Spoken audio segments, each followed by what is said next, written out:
पता है नहीं सच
Thank you, Sakshi.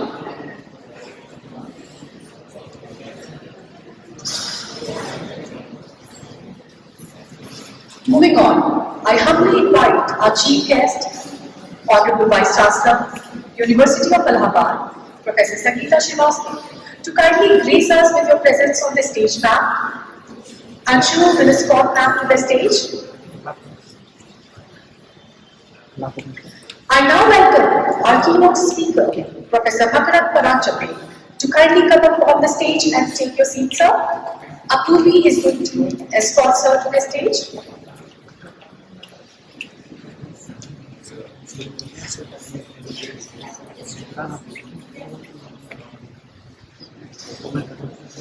Ladies and gentlemen, our guest of honor, Professor Harish Trivedi, has arrived. A warm welcome to you, sir.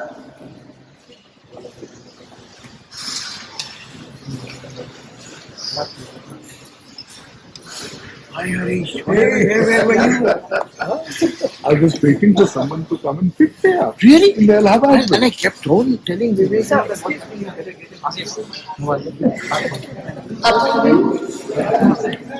Kindly escort sir to the stage, and I invite Professor Harish Trivedi, our guest of honor, to come to the stage and be seated.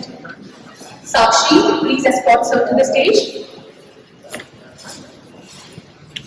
I now request Professor Sanjay Datta Roy, Head, Department of English and Modern European Languages, University of Allahabad, to come on the stage and take your seat, sir.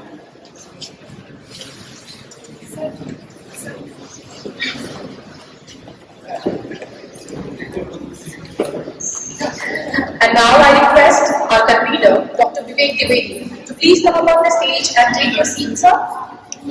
Damini, please escort sir to the stage.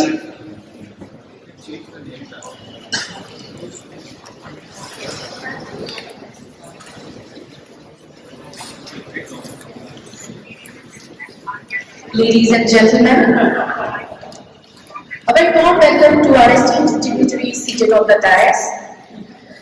As we say in our tradition, Aditi Devo Bhav, we will move on to present a floral tribute to our esteemed dignitaries. I would like to request Dr. Jaswinta Singh, Assistant Professor, Department of English and Modern European Languages, to kindly welcome our chief guest, Honorable Vice Chancellor, University of Allahabad, Professor Sangeeta Srivastava, and present a bouquet to ma'am. Ms. Sakshi is going to assist Dr. Singh.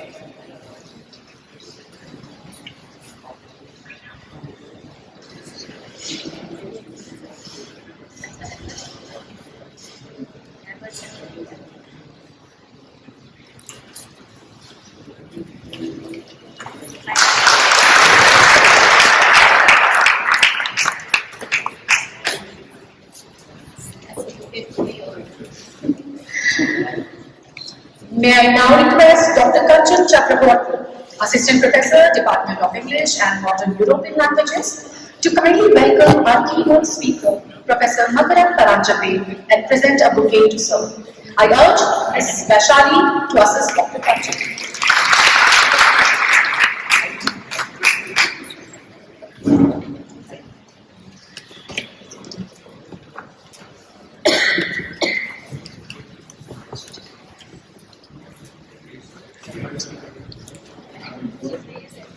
Now I invite Dr. Hariom Singh, Assistant Professor, Department of English and Modern European Languages, to present a bouquet to our guest of honor, Professor Harish Trivedi. A warm welcome to you, sir.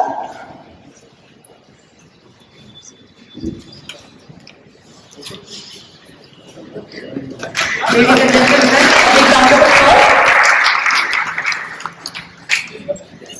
Thank you, Dr. Hariom.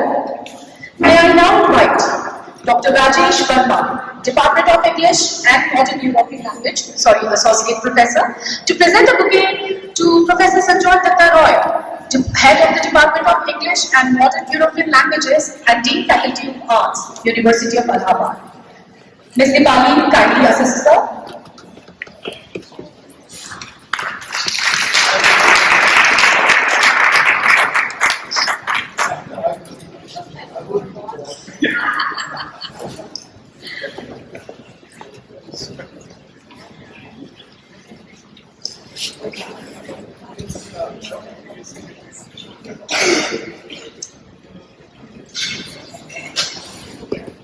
May I now request Dr. Kanchan Chakraborty.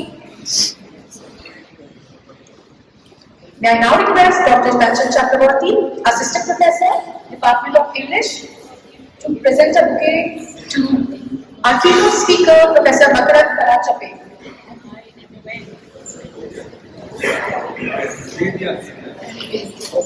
Sorry, there was confusion. All right. Now I would like to invite Dr. Pradeep, Assistant Professor, Department of English, to present a bouquet to our convener.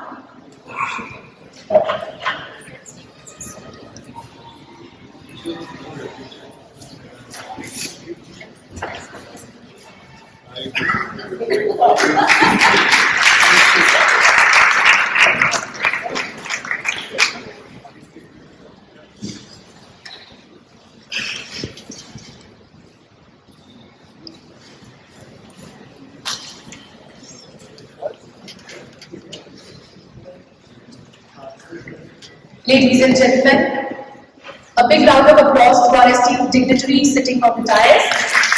I would also like to welcome our registrar, Professor N.K. Shukla. Thank you so much, sir, for coming. Now, I would like to invite Dr. Mrityunjay Rao Parmar, Assistant Professor, Department of English, University of Allahabad, to accord a warm welcome to our guests. Dr. Mrityunjay.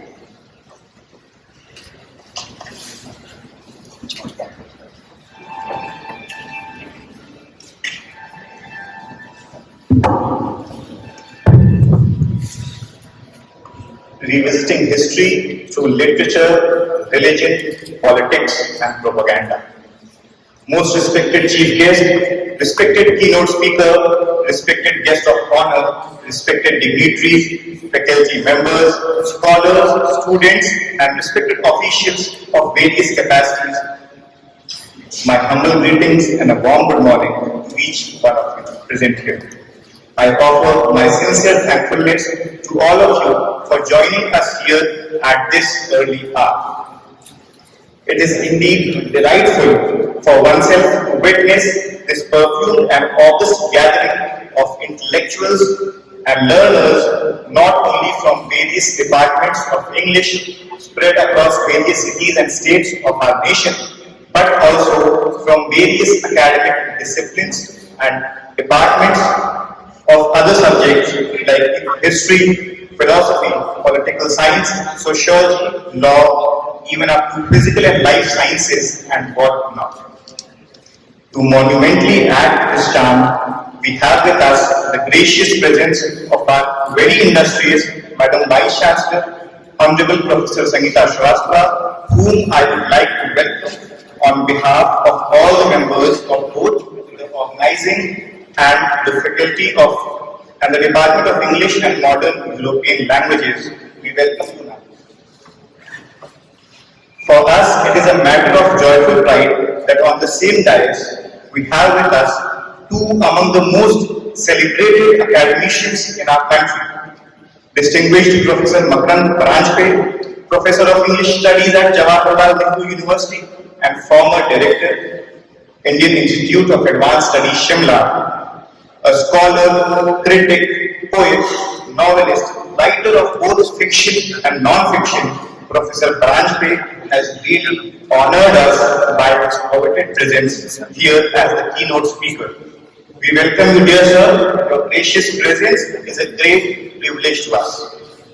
I would further like to welcome our respected guest of honor, Professor Harish Trivedi sir, who is here to contribute further value and power to the two-day national seminar. For us, it is a matter of joyous pride that Professor Trivedi is both a former student and a former faculty member of Department of English, University of Allahabad. Sir has retired after serving the Department of English, University of Delhi, and during the course of his entire career, he has authored several works of substance and significance.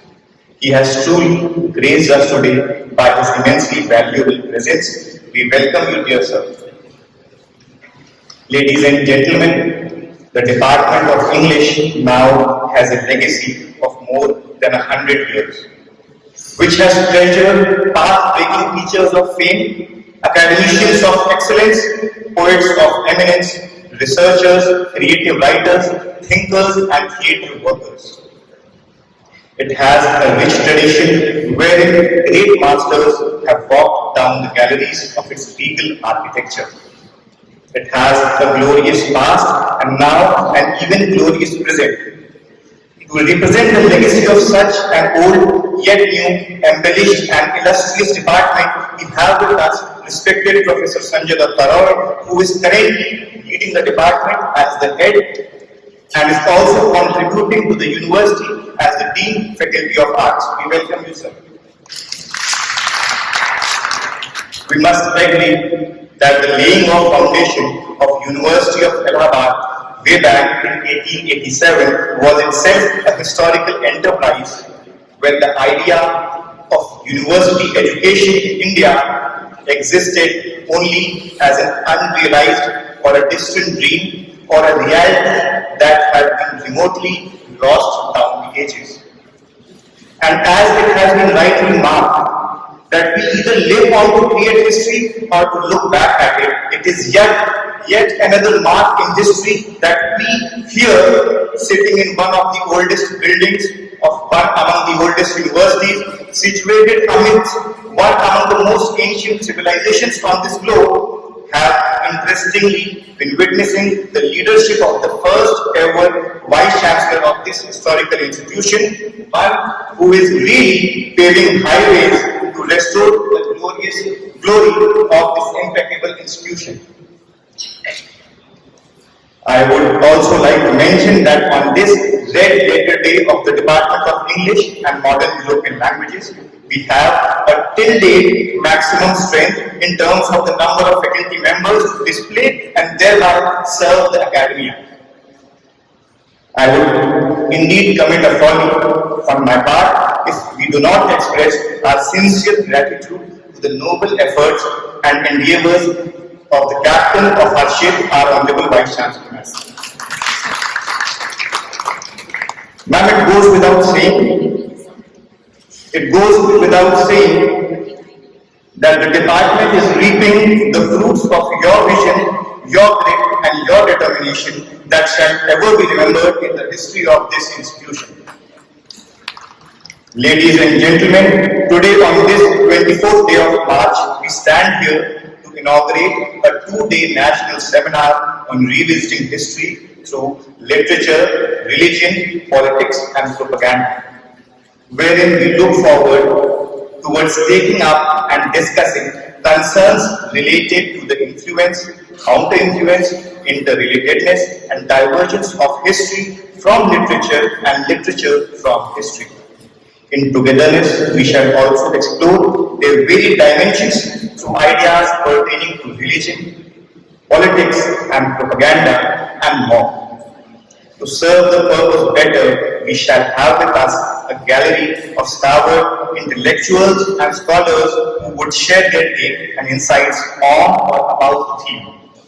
For once again, I am thankful to the overwhelming presence of our esteemed guests, worthy audience, eminent academicians, our respected registrars, sir, the heads and deans present here, and thus placing more belief in the fact that this two-day exchange of academic ideas on the mentioned theme will definitely further our understanding of both history and culture and literature. And while we take our celebrations forward, may our heartfelt sense of gratitude reach one and all. Thank you. May Goddess Saraswati bless us all.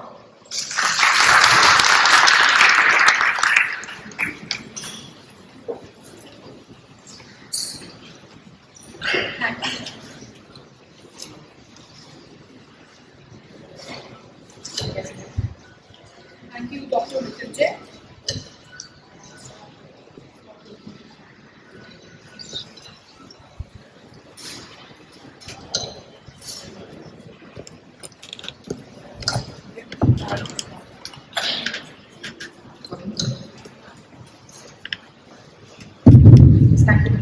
Thank you, Dr. Mrityunjay. Before we move forward, I would like to request Dr. Mona, Assistant Professor, Department of English, to kindly present a bouquet to our guest, Registrar, University of Allahabad, Professor N. Shukla.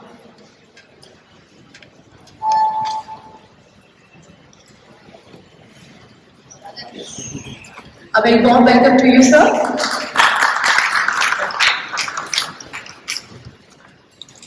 Thank you, Dr. Mona. Thank you, sir. I now invite Professor Sanjoy Dutta Roy, Head, Department of English and Modern European Languages and Dean Faculty of Arts, University of Allahabad, to deliver the inaugural address. So, please come forward. Ladies and gentlemen, Professor Dutta Roy.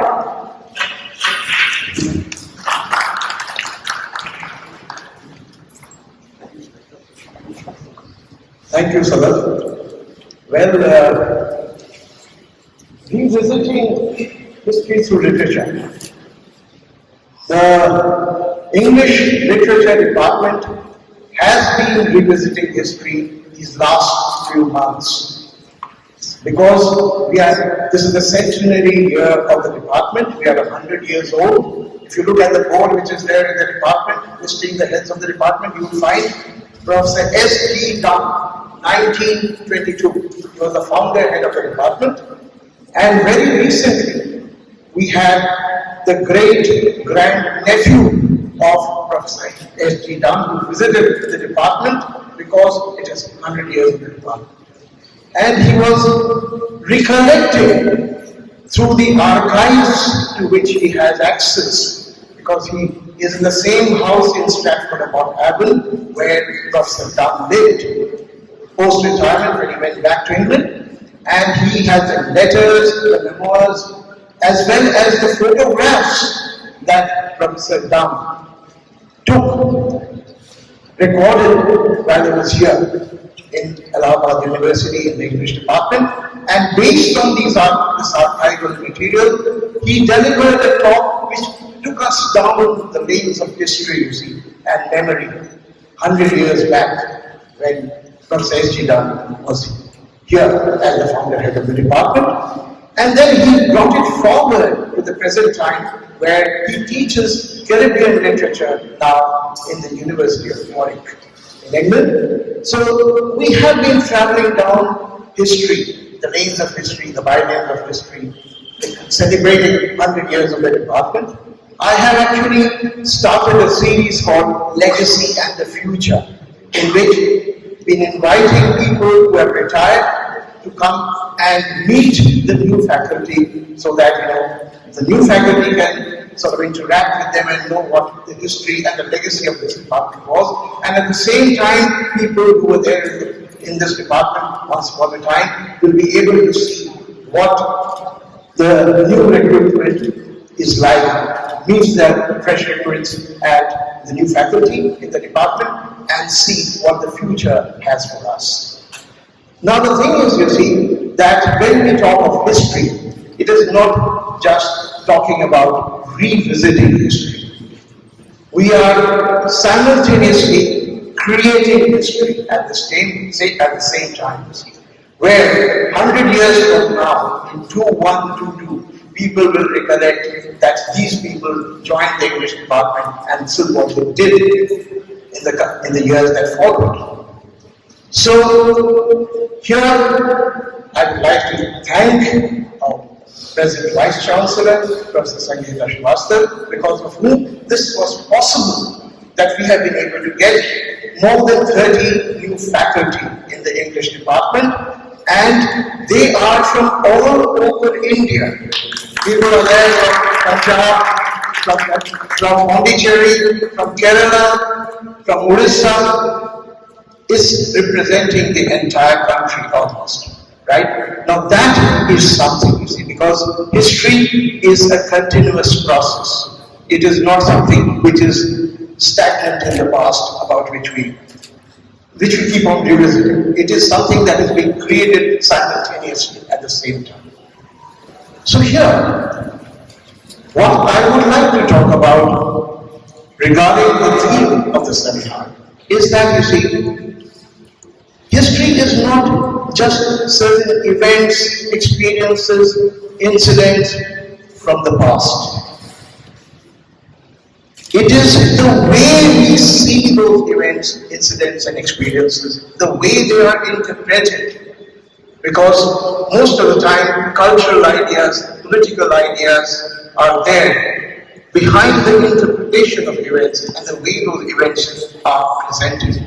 There is always a perspective that creates a certain kind of history or a different kind of history. I remember the lines of somebody like W.B. Yeats.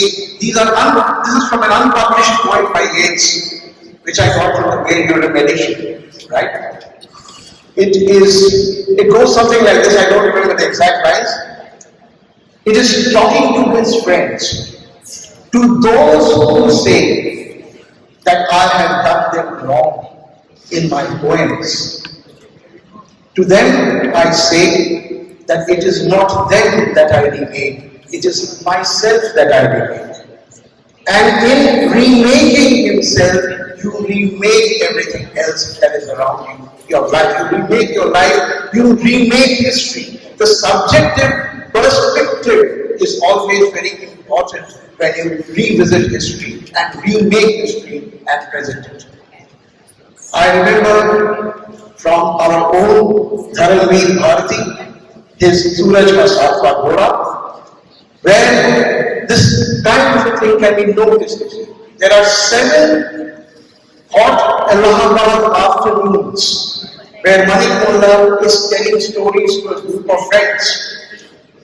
They are drinking watermelon juice, which is typical of Allahabad hot summers, and Manik Mullah is telling them stories. The story basically is the same story, but each day a different thing. It is seen from the perspective of a different character. There is a major character from whose perspective the story is told the first day. The major character becomes a minor character in the second day story, and a minor character becomes a major character in the second day story. A third character who has been a totally unnoticed character in the story becomes the major character in the third day story. Similarly, the fourth, fifth, sixth, and seventh. And every day, the same story gets a totally different kind of a version. That is the same thing that happens to history. When minor characters tell the same story from history, history itself changes in that revisiting of history. I will end with a short incident from a story by Mahashwata Devi based on the Mahabharata. It is basically Kunti or Nishade, where Kunti and Gandhari and Dhritarashtra have decided to go to the forest. It's many years after the war, but then because both of them are literally blind, so Kunti accompanies them to the forest. She helps them, she collects firewood every day, she goes to collect fruits and vegetables from the forest, and then every day she sits down for a while in the forest and confesses, meditates about whatever her past was. And there are these Nishadin women who come and go collecting firewood. They notice her every day. Then one day, a Nishadin woman comes, approaches her and tells her that we have been hearing you for a long, long time. You belong to the Rajavrit, we belong to the Lokavrit. Our languages are different, and yet we can understand what you're thinking and what you're talking about. You seem to be very disturbed about karma, about whom you keep on talking in your confessions. But you seem to have forgotten that when you were in the Lakshya River, you invited 5 Nishad men with their mother, and you gave them so much to drink that they were unable to even move. And after that, you know what happened? You left the Lakshya River. The Lakshya River burned, and that happened. Not once is that in your register of confessions. You don't even think for once that there was something wrong. So you see, history gets reinterpreted when you revisit it from a different perspective. And it can be history which is personal history, individual history, or history which is of a community, history of nation, anything. I hope that this seminar investigates these perspectival changes that happen when you revisit history, whether it is religion, politics, propaganda, whatever. Thank you.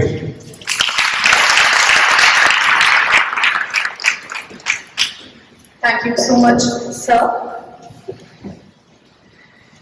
Ladies and gentlemen, we are privileged to have Professor Paranjali as a keynote speaker for today's inaugural session. Professor Makaran R. Paranjali has been Professor of English at Jawaharlal Nehru University, New Delhi for over 22 years. He also served as Director of Indian Institute of Advanced Study, Shimla. Professor Paranjali is the author, editor of over 50 books. He has also published over 175 academic papers, chapters, and thousands of essays, op-eds, articles, and columns in newspapers and magazines. In addition to being a scholar and critic, he is a poet, novelist, and non-fiction writer. His latest books include the third revised and enlarged edition of The Penguin Tree Aurobindo Reader, which is to be published in 2023, Identity's Last Secret, published in the year 2022, JNU, Nationalism and India's Uncivil War, published in 2022, and Swami Vivekananda, Hinduism and India's Road to Modernity, published in the year 2020. So, I welcome you to deliver the keynote address, the much awaited keynote address, rather. Ladies and gentlemen, Professor Paranjali.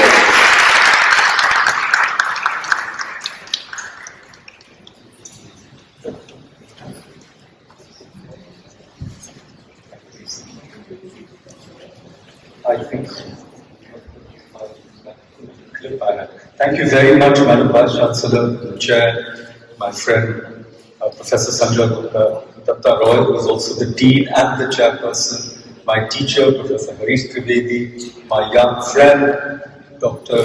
Vivek Trivedi, my other young friend, Dr. Parmar, who invited me, Mrityunjay, other friends in the audience, Professor Poonam Trivedi, many other distinguished members of this audience. It's really an honor and a privilege for me to be here before you today. And more than that, it's also a challenge, and I'll tell you why. Because not only is my teacher sitting here on the dais, and you know it's a very hard act to follow your teachers, but it's an even harder act to precede them, because पता नहीं इसके बाद क्या करेंगे, मेरे बाद इन्हीं की बारी है, and he already warned me कि मैं पूरा लिख के लाया हूँ तुम्हारे जैसे नहीं, you know. But in addition to, as it was, speaking before my teacher, which is very, as I said, daunting, I also have a student who is supposed to give a major talk tomorrow, Professor Pramod Nair, So it's a bit of a cull art or cull situation for me, sandwiched between these two grades. So when Dr. Parmar invited me to this conference, I said, please send me the theme note first. Let me know what this conference is about, what you're thinking about. And when he said, he sent it to me, and I don't know if all of you have read the theme note. It says revisiting history through literature, religion, politics, and propaganda. And I thought to myself that it's been a fashion of sorts for historians to revisit literature. It's not only a fashion, but I think it is the way the subject has moved. And what better proof of that than the latest of these quite unique contributions to historiography. I'm referring to a very important book by one of the participants of this conference, Professor Hitendra Patel, and the book is called Adhunik Bharat Ka Aitihasik Yatharth, and it looks at the works of four major novelists, Bhagwati Charan Varman, Yashpal, Amritlal Nagar, and Guru Dutt. And इनके राजनैतिक उपन्यासों पे ये आपने काम किया है. Professor Patel was my colleague at the Indian Institute of Advanced Study when I was serving as its director. And I'm very excited that this book is out. It's already got into 2 or 3 editions. But the point I'm making is that there's been a trend. This I want to show at the end. Anyhow, they've queued it up. In fact, this refers to another book where it's happening in the other direction. Great Samadhi. I don't know if you read this book. It's by Gitanjali Shri. It got the Booker for translation. I'll probably try to end with this little clip that comes towards the end of my talk. But the trend has been for historians to look at literature, novels and other literary material as not quite the kind of documents that another generation of historians looked at, like Jadunath Sarkar, but to give a better feel of that period. And let me also point you to a couple of these books. Of course, you are all familiar with the work of historians such as the Sarkars, Sushobhan Sarkar, and then his son, then Tanika Sarkar, and a variety of other historians who looked at literary sources. People who are not historians like Partha Chatterjee, but still looked at these literary sources. But a very interesting book that I could refer you to is called, it's a book by Dipesh Chakrabarty. It's called The Calling of History. It's really should I say, a gripping story, The Calling of History, Sir Jadunath Sarkar and his Empire of Truth. And I'm going to talk a little more about this, but if you look at the structure of this book, the book was occasioned by this trove of letters that Dipesh Chakrabarty found, letters between Maharashtrian historian Sardesai and Jadunath Sarkar, and then he constructs that period and also historiography and the history wars at that time. Okay? But the interesting thing is that the book ends with an imaginary dialogue with Jadunath Sarkar, which takes place in Jadunath Sarkar's house, which of course was the site of the Center for the Study of Contemporary Society in Kolkata until it was turned into a museum more recently. So you can see how historians are resorting to techniques of literature. So revisiting literature through history would have been the trend. But here you have a seminar where you're visiting history through literature. And I thought this was something worth trying to do. And I thought that I should say yes. And of course, I'm here before you, and there's always another reason to say yes when you're invited to any event in Allahabad. I was lecturing at the G.B. Pant Institute a couple of years ago before COVID, which is because there is the Triveni Sangam, right? And this is a part of an age-old attraction in the Hindu psyche. I was just reading another book of history. By way of anecdote, I recommend it also. Uday Kulkarni's The Mastery of Hindustan. It deals with this long Maratha century, okay, which we've forgotten in our history books. But this is about Madhavrao Peshwa. So Madhavrao succeeds Narayan Rao, who, as you know, he lost the Battle of Panipat 1761. But in the space of about 10 or 11 years, Madhavrao dies in 1772 of tuberculosis, which also claimed many talented people in the literature circuits, as you can remember. He was only 26, I believe, when he passed away. But in his will, he says, please reclaim Kashi and Gaya. He says it in his will. So the attraction of these places in the Hindu psyche is immense. And I want to begin with trying to unpack that idea of Triveni. Why do I say that? Because let me, in my introductory remarks, give you an overview of my talk.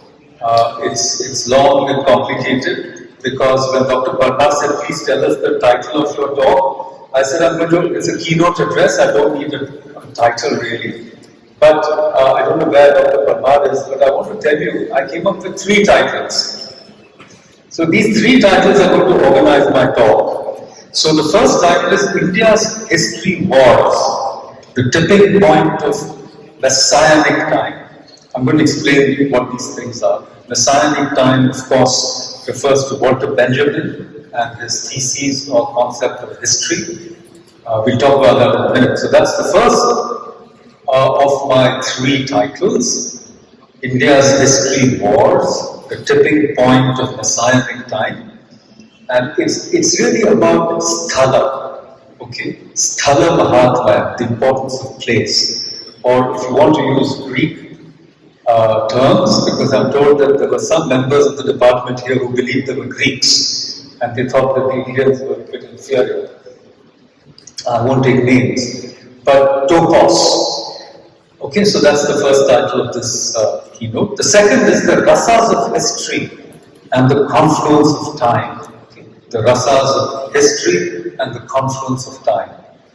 And why do I say the rasas of history? Because if you read Hayden White, he talks about the modes of history. Going back to Northrop Frye, The Anatomy of Criticism, where he organizes in his meta-history and other books, he organizes histories of the 19th century seasonal, optimistic histories, spring, elegiac histories, autumn, and so forth. So instead of that, I thought rasas of history would be more apropos our context. And the confluence of time, confluence is of course Sangha, right? So from topos you go to chronos or kala. And the third, and possibly the simplest, but at one level the most difficult of my 3 titles would be Itihas Mimamsa. That is a reflection on the meaning of Itihas in all its dimensions. And the challenge it poses to us, because Itihas, thus it was or so it happened, is very different from history as we know it today. And that disjunction, that rupture, is a part of the schizophrenia of being modern and Indian, isn't it? And the history was pivot around that. They pivot around questions such as, was Ram a real person? Was he really born anywhere? So how can you claim his Janmasthan, right? But it shouldn't be so difficult for us, because if you go to New Zealand, they have recognized rivers as real people. Rivers are persons. So the Ganga and the Jamuna are real persons. If you go to New Zealand and check out their new legislation, and they are persons so that they have a right not to be polluted. So it's a very important shift in environmental thinking. But it's age-old so far as we are concerned. And this third part, I would title or subtitle Logos. Okay, Logos, the word, etc., etc. Christianity, but prior to that, Logos is the higher reason, the wisdom, and I'd call it Ved. So this is my talk. a few introductory remarks which are now lengthening out, I'm afraid. The Prayojan, 3 parts and a conclusion. I may not get through all of it in an hour. But now let me come to the Prayojan, okay? For which I use the metaphor of this Trivedi, okay? The idea of Trivedi. I was in the Sangam yesterday, I took a dip, and I'm very grateful to my colleagues here at this department for taking me there. And one of them said, "Sir, aap bimar ho jayenge, aap mat kijiye. Aap bahar se aaye hain, thoda time lagta hai," etc., etc. But nevertheless, I jumped in, and it was wonderfully invigorating. And everybody knows that it's supposed to be, the Sangam is supposed to be Ganga, Yamuna, and Saraswati. Yes? But Saraswati is nowhere to be seen. And they say that Saraswati is a deep well in the Agra fort. Right? So where is this Saraswati?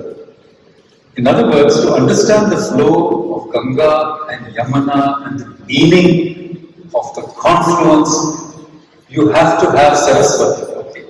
So that is my first point. But where is this Saraswati to be found? And the simple answer I will give you by quoting Raja Tarangini. The simple answer is Saraswati is to be found among the Saraswats. And the Saraswats are those who are wise and who have self-knowledge. Okay, let me quote this verse from Kalhan. Shlagyahas eva gunavan raga dvesh kahishkrata bhutartha kathane yasya steyasya eva saraswati. So only they or he or she is Saraswati who, when they go back to the past, have renounced or have got rid of rag and dvesha. And they are the most excellent, shlagya, the perfect ones.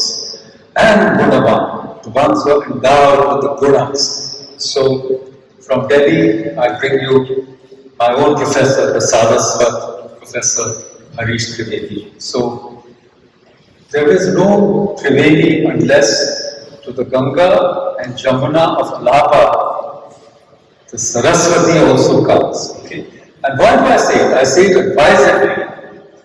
You already heard about the great history of the Allahabad English Department, starting with S.O. Dunn, Amarnath Jha, many other great people, Professor Day, and one of them whom I met myself, Professor Feroz Bastoor, and many others, of course, Firaq Gorakhpuri, Harivansh Rai Bachchan. So, here is your Ganga, if you like, and Yamuna, the center for, the Department of History in Allahabad. There's actually a school of history called the Allahabad School of History. And there's a book on it.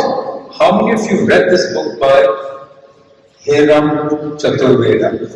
Oh, give him a big hand. It's published by Popular Prakashan. And so this is your Ganga and Jamuna. So nobody would dare to come here without Saraswati, right? By the way, this whole story of the Allahabad History Department is also told by Dipesh Chakrabarti. So please read both these books. And I'll come to that in a moment. I quoted from Raja Tarangini. You know, one of its best translators was Ranjit Pandit, the husband of Vijayalakshmi Pandit, who was incarcerated in Naini jail in 1931. And he translated the Raj Tarangini. It's available, it's published by Sahitya Academy in a new reprint. And at the same time, his brother-in-law Jawaharlal was also in Naini jail. And he wrote glimpses of world history. And both these are remarkable in their contribution to Indian historiography, though they are not discussed very often, for opposing reasons. In a sense, Nehru was going out of the Eurocentric dimension of world history in these letters. For the first time, he was writing about, you look at H.G. Wells and compare what Nehru was doing. And it's a kind of decolonization of world history by looking also at other places which have not been considered by European historians when they try to talk about the progress of civilizations. And of course, Raja Tarangini. We don't know if it is history or kavya. This is what this conference is about. Literature and history. The muse of Clio and the muse of epic poetry, Calliope. What is the relationship between them? And let me tell you, traditionally it was thought that the epic poet was higher than the historian. Because the epic poet saw into the heart of things. Even if he was blind, like Homer, or blind supposedly as Dirghatamas, the Vedic Rishi who gives us that famous injunction, Ekam Satputraha Bhavanda Vadanti. The Rishi is Dirghatamas, means deep darkness. So to see into the heart of things is greater than just to recount historical facts, And of course the equation or the relationship between history and literature got reversed sometime in the 19th century, when literature became epiphenomenal and history became the base, as it were, and there are many reasons for it, we don't have time to go into it, and even the theme note reflects that. Revisiting history through literature, as if history is a given, history is real, history is solid, and literature is a work of imagination. But if you read E.H. Carr, What is History? And you will see how they mediate between the extreme empiricism of the 19th century, historians like Rank, the scientific so-called history, and history as story, right? Collingwood and others. So these are perennial questions. The question of the relationship between history and literature is a perennial question, I put it to you. And to understand that relationship deeply, you have to have that blessing of Saraswati. So I want to end my first section, my Prayojana section, by just trying to tell you, share an anecdote. After my dip yesterday, I know local people don't do that, only we from outside do it. Fair enough. But I came back home and I was actually thinking about this, Ganga, Yamuna and Saraswati.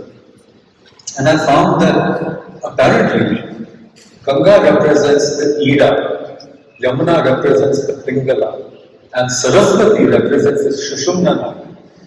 And I had heard about this in